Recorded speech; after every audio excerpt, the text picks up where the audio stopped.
The Incredible Journey from India, an untold part of South African history. Written by Mansingh, also known as J-Paul Narrandes, about his family's history. From their arrival in Natal, South Africa in 1863, right up to the present day. Exploring several themes around the contribution of indentured Indians to South African history. Gopal, along with his elder brother Gunput, are the two main protagonists in the book. At the time of the brothers' arrival in South Africa in 1892, they were still known by their ancestral surname of Singh. The three were Gunput, Gopal and Dowlett. In fact, their father was Narain Das Singh, who arrived in 1864, 1 year later than their mother.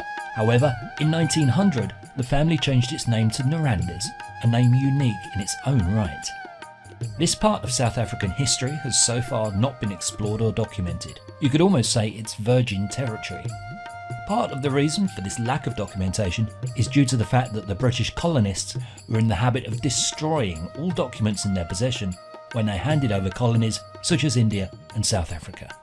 It was only due to the fortuitous discovery of a collection of documents, photographs and other documentation hoarded by a recently deceased daughter of Gunput, Aunt Betty, that it was even possible to write the book. The interview you're about to see was arranged with the kind help of Selvan Naidoo and Taliesha Naidoo, and was produced in celebration of the 100th anniversary of the death of Gopal Narrandes on the 30th of August 2021. Hello, I'm Taliesha Naidoo, and today we are at the 1860 Heritage Centre in Durban to talk about the book The Incredible Journey from India, written by Mansingh J-Paul Narrandes. Joining me today is historian and curator at the 1860 Heritage Centre, Selvan Naidoo. Selvan, thank you for joining us today. So Selvan, tell us, why is the story about the Narrandes family an important one to tell? Look, I think 27 years into our democracy, there's not enough literature on indenture and the like. I think the more these stories are told, it deepens our knowledge in terms of the type of histories that need to be told in our post-democracy. So it's welcomed, and I think the more we continue to unpack some of the details, it'll be better for us as South Africans. The book explores their contribution towards the liberation of the Indian origin community and overall South Africa, but how significant was that influence? It's significant in the context and in that time. I think there's not a lot of information historically as well in terms of that particular time and the involvement of particular families in assisting the resistance at that particular time. And this, we speak specifically of the 1913 strike. So at that time, there were many families that were assisting the indentured on this rally and on the strike. So I think it's important that we unpack the role of those families, and one of those families is the Narrandes family that have played in aiding those people that went on strike in the 1913. You're speaking of their contribution, but can you give us some examples of what this family had done to contribute to the struggle? At that time, they were marching through different towns. And because they didn't carry with them many of their possessions, they needed to be fed. These were long days and long nights. So as they walked through the towns, and remember this was by foot, as they walked through the towns, they were fed by families, they were given nourishment, they were given water, and in some instances they were kept overnight in terms of the long journey. So I think a lot was done by the families in terms of solidarity, but in terms of ensuring that no one went hungry. All the strikers worked together in solidarity and were fed. And that's something that we don't know about when we look at history through the eyes of the strikers or through strikers themselves. The underbelly of history is often overlooked to focus on key political figures or events, but how does a book or a story like The Incredible Journey from India tell a paramount yet untold story? So this book is amazing in that it zones in or focuses on one particular family and the role that they played. And the Gunputs, for example, are well documented. When we look through the archives of Gandhi's pictures and his time in South Africa, Gunput is a name that you see almost running throughout. But what we don't know about is the history of those people that played a pivotal role alongside Gandhiji. For example, the role of the Naidoos and the Thambi Naidoo family has been somewhat underplayed in terms of the history of the indentured throughout South Africa. And the role of this particular family that comes through with this book is important in that it starts to foreground these families as part of the broader narrative of the history of from indenture through to politicization, through to the current politics that we're in at present. I believe even the author would agree that this book would have not been possible if not for his auntie Betty, who had left a treasured trunk of information behind for him to sift through and put this book together, which brings into question the importance of archival material. You know, I spoke early on about the 27 years into our democracy and the paucity of research that hinders historians, writers, and so on. So, you know, this find is incredible. In fact, the story behind it is so romantic in that the way in which he finds, the way in which these documents are in this treasure trove trunk and then revealed to the world. And it comes through the story very brilliantly in the first part of the book. And I think that's an amazing story in itself.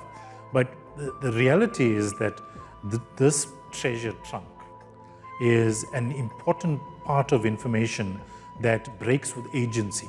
The agency that it breaks with is the archival material and the standard material that we have as far as history books is concerned, the archives, but it needs to break with it. And so how does it break with it?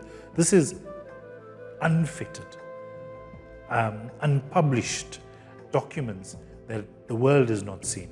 So for the very fact that this is now being brought to the world's attention through this particular book is indeed fascinating. The way in which it's brought to the world's attention, but equally the fact that we now have this information to unpack for professional historians so that we'd be able to know more about this particular time in history.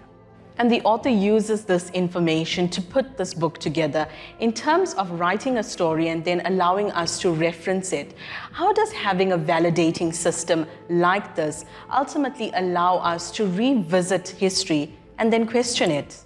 Absolutely. You know, the validation that comes with any assertion of a historical point of view needs to be validated with evidence. And this is the evidence that's provided. So the very fact that this information was found in the trunk, and it could have been lost for an eternity. It could have been lost forever. So the very fact that it exists, the very fact that hopefully the 1860 Heritage Centre in Derby Street gets to digitize it, which is the intention of Uncle J. Paul, the author. I call him Uncle affably. But that is the intention, because for future generations, we are able to constantly revisit history, because history is in a constant state of flux. It can't be one particular writer's narrative of it. We must constantly pick at it. We must constantly evaluate it. We must constantly check if these stories are indeed true. And the fact that this trunk was found is an indication that there's more to one particular story of indenture. So that's the amazing part of this particular book. Let's talk about agriculture then, because one of the key reasons why Indians were brought to the Den Natal was to save it from ruins, which it in fact did. If I quote one of the paragraphs in the book, where Sir Lee Hewlett, in an address to the Den Natal Parliament in 1908, said revenue increased fourfold when Indian labor began, and so did material prosperity for the province. So how does a book like this then tell the story of how the Indian origin community revolutionized agriculture and the economy? I think the key point in all of this is labor provision to be able to grow the economy. So it was an ailing economy prior to 1860. And the reason that the colonial planters agitated for labor was that they realized that labor was the future in terms of growing the economy. And sugarcane, for example, was an experiment gone successfully right in Mauritius at that particular time. And there were planters like, for example, the Saunders of Tongaat and so on, who saw how successful it was in Mauritius and brought that experiment to South Africa. So because there wasn't enough labor, and the planters themselves didn't want to pay for expensive labor, that is the local people within the country, they sourced labor from outside the country. And the labor that they sourced from outside the country was through this experiment that worked particularly well in Mauritius. And they were able to bring in the labor from India to be able to grow the economy. And they didn't just have sugarcane. Other crops were grown. For example, arrowroot, coffee, tea, a whole host of, and banana plantations and so on, were all part of this agricultural growth in terms of developing the economy. And today, when we look at the trail of this success, it comes through when you drive through the whole coastal belt. You see nothing else but sugarcane. And it shows you how sugarcane has become the major contributor in growing the economy. And from the arrival of endangered Indians between 1860 and 1866, as you said, it grew fourfold in terms of the revenues and in terms of the profit margins. There was a period of time where endangered Indians were abused, and there was a slowing down of the immigration or the bringing down of that particular labor. And then by 1872, it started to increase. 1880 is when agricultural pursuits were at its height, and when once indentured laborers had finished their contracts, they went into market gardening. And market gardening fed the entire borough of Durban. This is how people were able to thrive, because they came from villages where agriculture was all that they knew. So I think it played an important role in growing the economy of KwaZulu-Natal. And part of that success is where we now are as a province in terms of constantly growing and being able to use that success to move us forward. But it was not just agriculture. The Indian origin community also contributed towards the sporting sector. This family in particular helped in forming the first non-white sports association. So talk to us about how their role in this actually gave birth to a more inclusive sports fraternity and association in the country. Look, I think in terms of the economy, it's a problem through the global south. I think, the way in which the economy is of the global south in places like, for example, Trinidad and Tobago, French Guyana, Guyana itself, Mauritius, South Africa, and so on, we underscore the role played of indentured labor in growing that economy. And it's largely because we don't have it in the textbooks in our schools. So once you don't see yourselves in the great historical narrative, you tend to undervalue your own contribution in terms of growing the economy. But not just yourself, but other people do not see and recognize the growing of that economy through the role played of the labor provision. So I think, there within lies the problem. We need to have more books. We need to have the curriculum designed such that it shows the importance of slavery and then indenture in being able to grow the economy, because largely it's about what I spoke earlier, in that who writes history now. So those people that are rewriting history are celebrating those that weren't recognized, and those people that weren't recognized is the indentured laborers. And when we speak about sports, so naturally part of the entertainment that evolved after indenture, while people were on the plantations and so on, was to be involved in various sports and so on. And we must remember that sports in itself in the colony Natal was also separated along racial lines. So there had to have been formations, and this particular family played a role in the formation of the unions and the development of sports, and to ensure that there was continuity as far as the youth were concerned in playing soccer, cricket, and other types of sport. So the formation of these unions played a pivotal role in ensuring that they continued and also provide some sort of entertainment at that particular time for these youngsters that were so immersed in just providing labor. So that developed, and over the years, developed towards the anti-sports boycott. And then we had people like, for example, Sam Ramsamy and a whole host of other administrators who played a huge role in the banning of apartheid sports, and then that led to the national formation of where we are in terms of our sports development today. Now, as you touch on some of their political influence, talk to us about their relationship with Mahatma Gandhi, which is explored thoroughly in this book.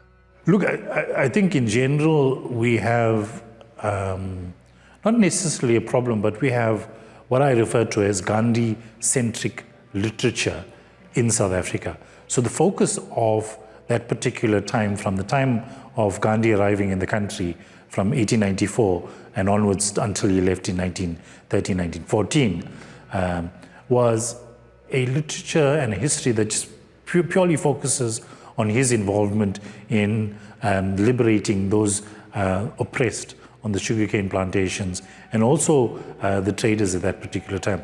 What it does is that it takes away the focus from these families who also played a significant role. And this particular story now brings to the fore the role of other people that had a huge role to play in providing a better life for those that were oppressed, as I said, in providing politicization and being able to lead. Because these were laborers that were on the plantations. They didn't have any idea of how they were able to get across to the authorities the oppression that they were experiencing on the plantation. So they needed leaders. And the leaders that they found were people like Gandhiji and also the Narrandes family and people like Ganpat and a whole host of other people and the Taliesha Naidoos and so on, to be able to articulate their views, because these were people that were illiterate, they couldn't speak English, they were in a colony that was foreign to them, and so they needed leaders as we do today.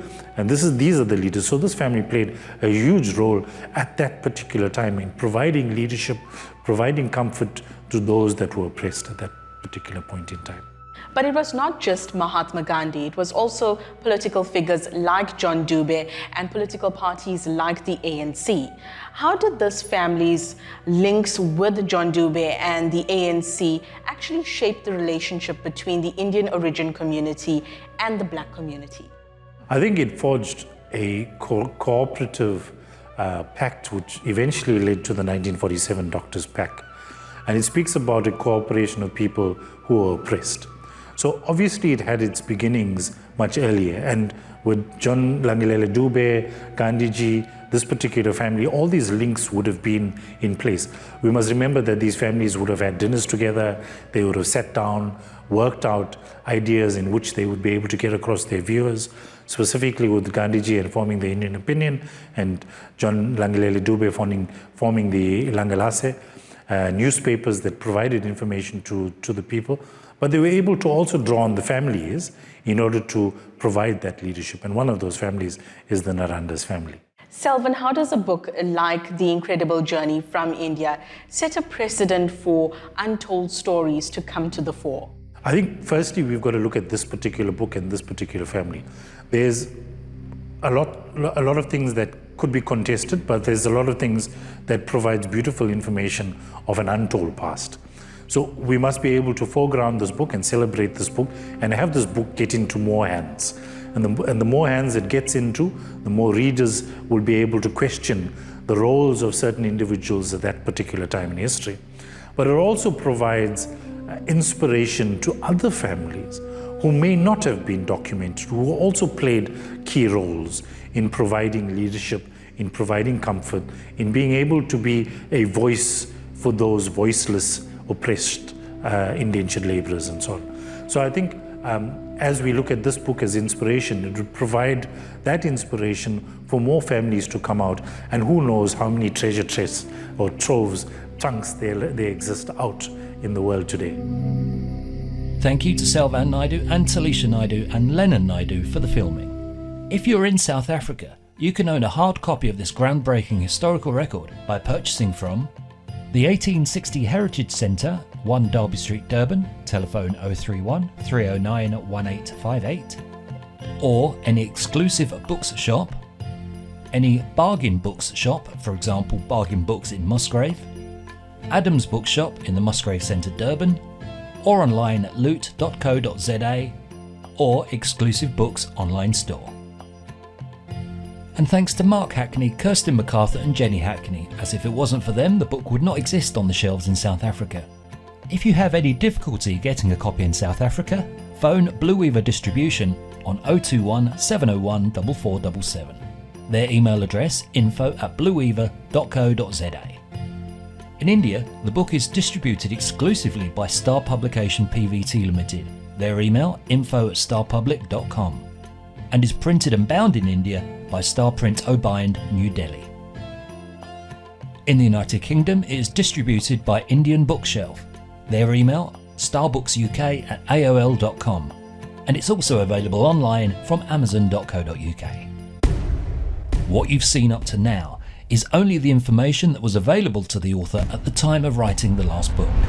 Since then, more family history has come to light, particularly about who Narayan Das Singh was, where he came from in India, and how he personally contributed to the history of indentured Indians in South Africa.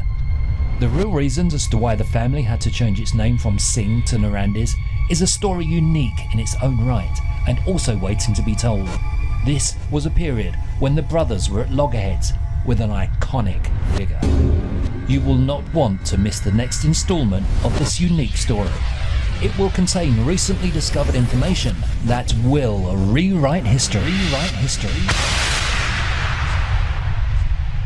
Click subscribe at the bottom to be one of the first to know details.